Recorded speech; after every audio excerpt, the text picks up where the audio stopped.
This is the second part to the walnut milling expedition with my friend Gabe. So the last time we cut up the bigger two pieces to the two branches to Gabe's walnut tree. And this time we'll cut up the upper sections, or the smaller sections that are left of the walnut branches. So after the wreckage of our last milling attempt, this is what was left. And the pieces were a little close to the fence and in kind of a funny position. So we moved the first one into a better place, and I used my come-along, which took a little bit of time, but it worked just fine. We thought about using my truck to move it, but we didn't want to damage the lawn too much. So we tried the ladder, and it wasn't quite sitting as flat as we'd like it, so we thought we'd cut off one of the bumps left by a branch. Gabe had gotten a brand new chainsaw, so we got that fired up.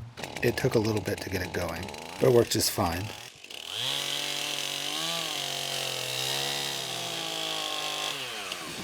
Then I can attach the ladder. And to attach the ladder, I've always just used fence brackets. I think that's what they're called. They're just a bracket to hold a pipe in place. If the ladder's a little further away from the tree, I'll use longer screws. And if it's sitting flat on the tree, then I'll use shorter screws.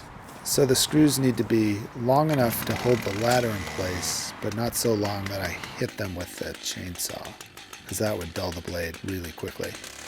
So we cut off a first slab, and once we have a flat surface, we can then use that as the guide for the chainsaw. And the rest of the slabs go easily.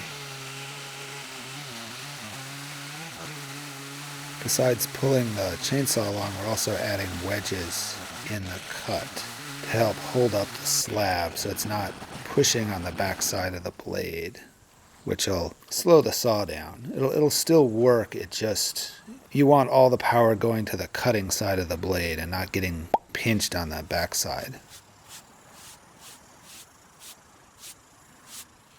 And the rest of the slabs went just fine. I think at some point in through here I ran out of oil, or I let the bar oil run out, which is not a good thing to do. Because after that, the oil wasn't flowing to the chain as well as I think it's supposed to. I may have a clog in the oil line, and I'm hoping it's at the bar, so it's just a matter of cleaning out the little hole in the bar where the oil comes in. Then we did the smaller piece, and this went pretty quickly. It was pretty little. And then we were done, and we had milled up both of the big branches.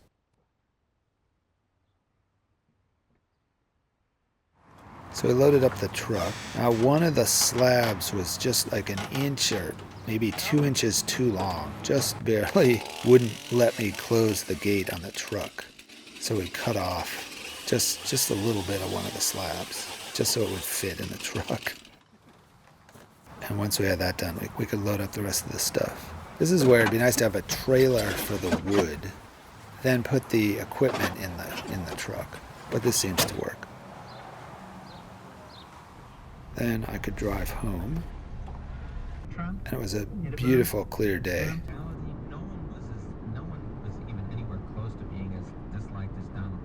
And get back to the shop.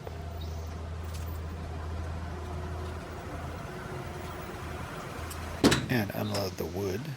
I figured I would just stack this new wood on top of the wood I cut the last time, just to help hold everything in place. And it seemed like a good place to put it. It saves space to just put it on top of what I had already cut. Now I think in the last video it was mentioned that it's a good idea to flip every other slab. So if they try and cup, they sort of fight each other instead of them all cupping in the same direction. So I did that, I think on the top 3 slabs, I remembered to do that. So we'll see how that works.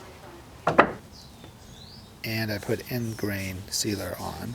Now this paint that I use is labeled and branded at a local woodworking store here in Portland. I get a lot of questions about where to get this stuff, and I can't point to a national brand that people can order from wherever. So it's sort of a local thing, but I'm sure it's available outside of Portland. I've heard latex paint works as well.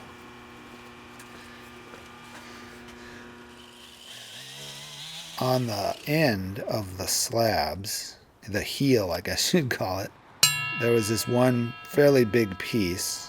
Wasn't really a good shape to turn, so I thought I would cut it up on the bandsaw into pieces. Sort of a miniature version of the chainsaw milling. And I could get some smaller pieces that I might use for segments or something at some point.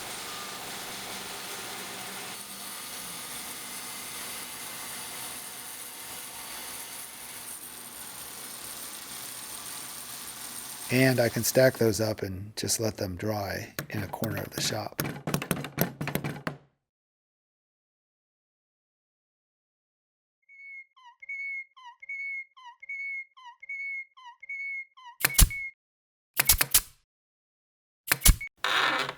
Thanks for watching.